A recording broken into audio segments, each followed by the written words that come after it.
Welcome back to inside tonight. हम बात कर रहे हैं अनूप भार्गव से जो हमारे साथ हैं फ़ोन पर, और चर्चा का विषय है सोशल मीडिया किस तरह से हमारे जीवन को प्रभावित कर रहा है। और आपको याद होगा हाल ही में जो चर्चित केस रहा है इंडियन डिप्टी काउंसिलर देवयानी खोबरगड़े का, उसमें भी कानूनी तौर पर या समाचारों की सुर्खियों में कई बार जो फेसबुक पोस्टिंग्स उनके यहाँ काम करने वाली संगीता रिचर्ड्स की थी वो दिखाई गई थी, ये प्रमाणित करने के लिए, स्थापित करने के लिए कि वो उनके साथ बहुत प्रसन्न थी। और कई ऐसे केसेस जो बड़े स्तर पर समाचार की सुर्खियां बने रहे हैं, उनमें ट्विटर और फेसबुक की पोस्टिंग्स को बहुत गंभीरता से लिया गया है। हालांकि होता ही है, जब सब कुछ सामान्य चल रहा होता है तो हम ट्विटर को, फेसबुक को, एसएमएस को, इन सब बातों को बहुत कैजुअली लेते हैं। So Anup ji, I want to go back to you now and before we come back to the case of Sunanda ji's shocking departure from the face of earth suddenly. There was another case just a few weeks ago from Delhi where one journalist also found himself entangled in some sort of a pressure which had a lot to do with social media also. Khurshid Anwar. Tell me, what do you know about him and how do you feel why that way it unfolded? हाँ अशोक जी, आपने अच्छा सवाल उठाया। और ये खुर्शीद अनवर जी का जो case हुआ था वो मुझे भी पूरी जानकारी नहीं है उसके बारे में, लेकिन जितना मुझे समझ में आया है मैं आपके साथ शेयर करना चाहूँगा। So Khurshid Anwar ji was a social activist. He was a journalist and I believe a head of a NGO. And he was accused by a young lady who used to work with him of having sexual encounter or whatever you may want to call it, a relationship with him. Mm-hmm. And before the matter could go to the court, or before even the lady could file a police report, this matter became very actively debated on the social media, especially on the Facebook. And there were a lot of going back and forth, people accusing, making their own judgment, and things like that happened.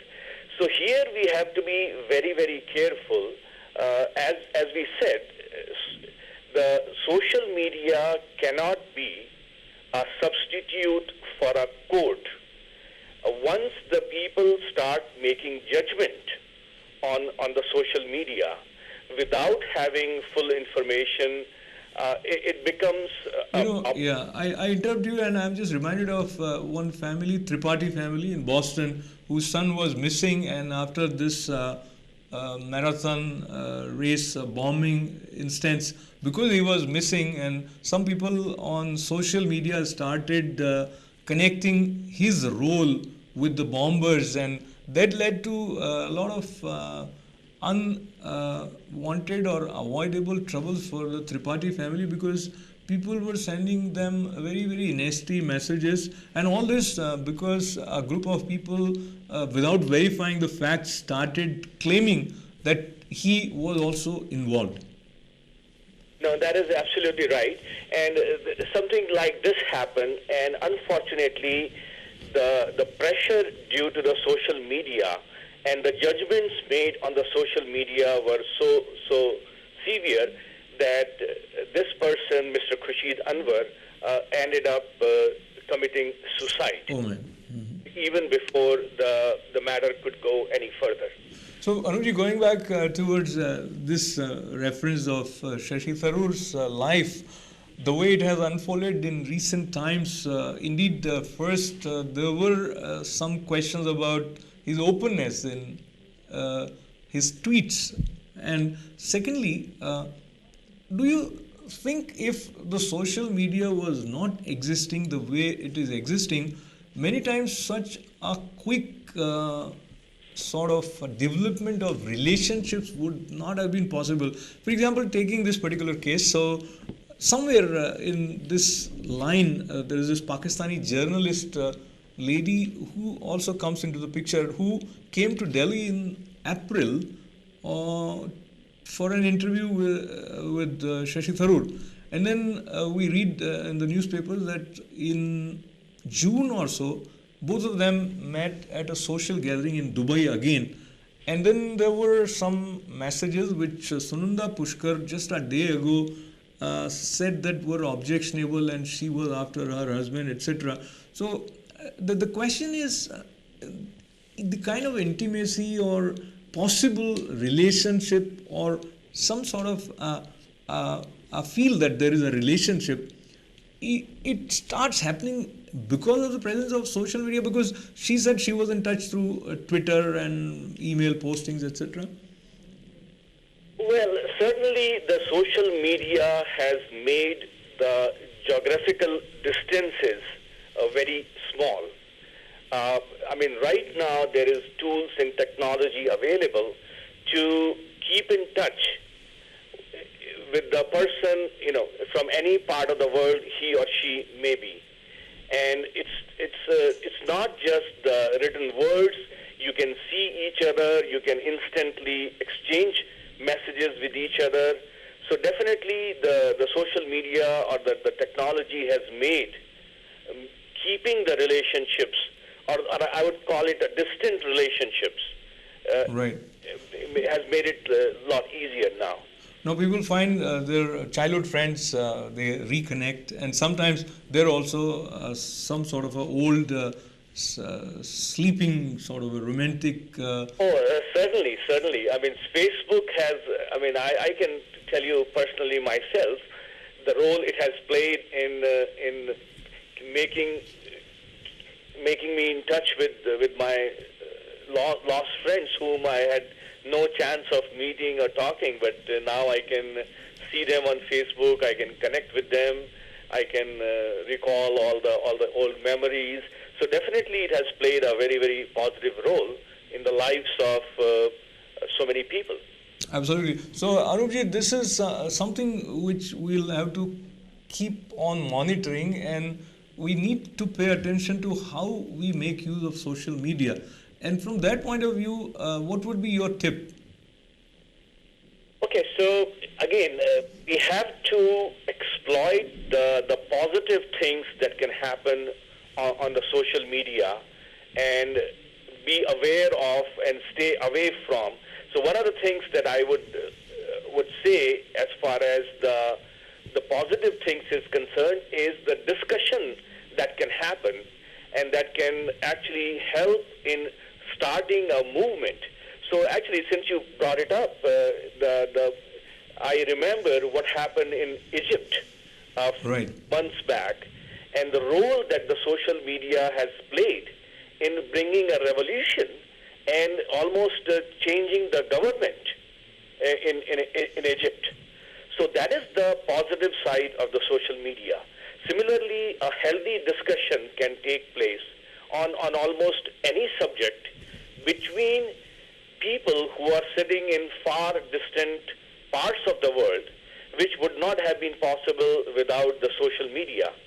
But at the same time, we have to be careful and we have to understand the limitation of the internet and social media, which is that everyone who talks on this is not an expert on that.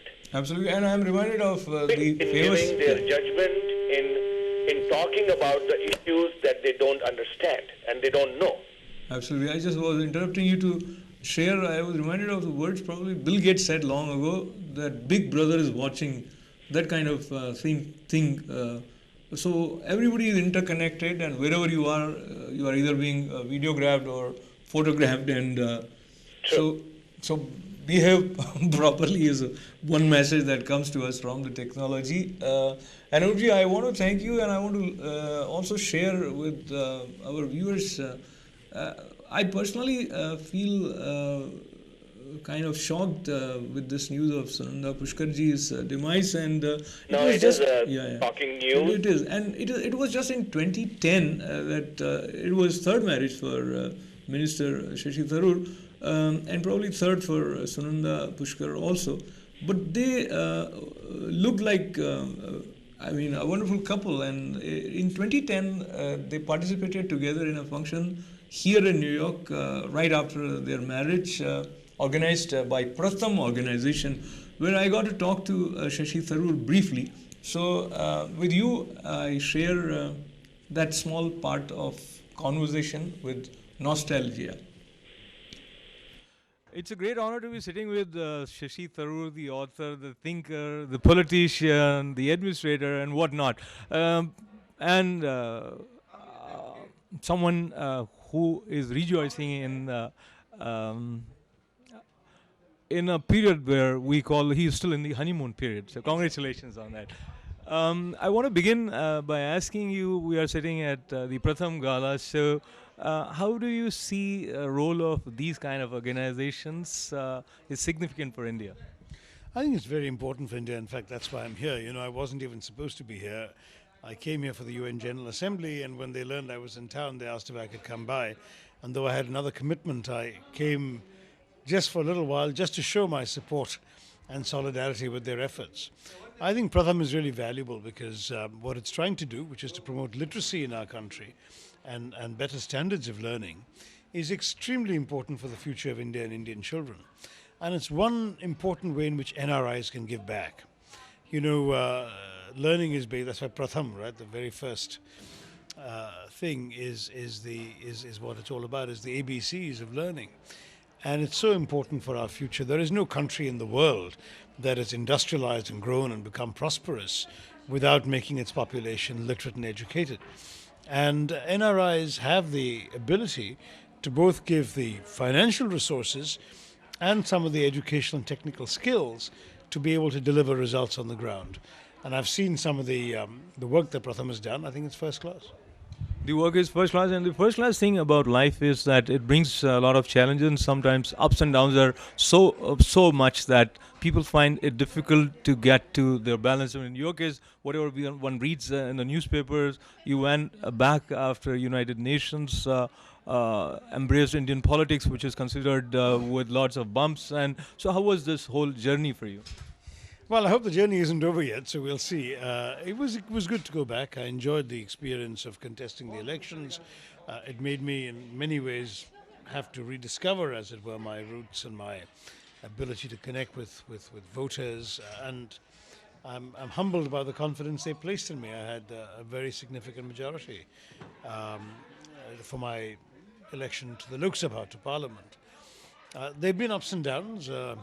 And there's no question that it's not a profession for the faint-hearted. There are some real challenges. But having said that, there's also the great satisfaction you have of being able to make a difference in people's lives. And that's something that a politician gets to do every day of the week. And I must appreciate you took some time out to talk to us, and I know she's waiting for you, and other things are waiting for you. But lastly, I want to ask you, there comes times in people's life which are not favorable for them. They come, they pass through them, but then they barely manage to sort of survive. They feel that now major chunk of where I put my heart and my emphasis on is not there. So they kind of feel little bit restrained. But in your case, one have seen through the filter of the newspapers that there is a spirit which loves to soar in spite of all the adversities and which is capable of doing that. So share that secret with us, and in what way would you share the tips when one is faced with negativity in life, how to come back and bounce back? Well, I mean, there is no question that in some professions and in some places, negativity is probably far greater than in other aspects of life. You have to learn to live with it. I think that the greatest strength you have must come from within yourself and your faith in yourself. If you know who you are and you know what you're worth and you know ultimately that you've done the right thing as best as you can do it, that gives you the strength to carry on. It's not nice to be misunderstood. It's not nice to be misrepresented. It's not nice to be portrayed in a way that you know to be false. And there are a lot of people out there who rejoice in dragging down others and who rejoice in doing so out of the most malicious and petty motives. But ultimately, the best refuge you have is in yourself. Obviously, faith in something larger, in God and a larger purpose, that is also important, and that gives you something broader. But if you don't believe in yourself, then of course you will never have what it takes to move on.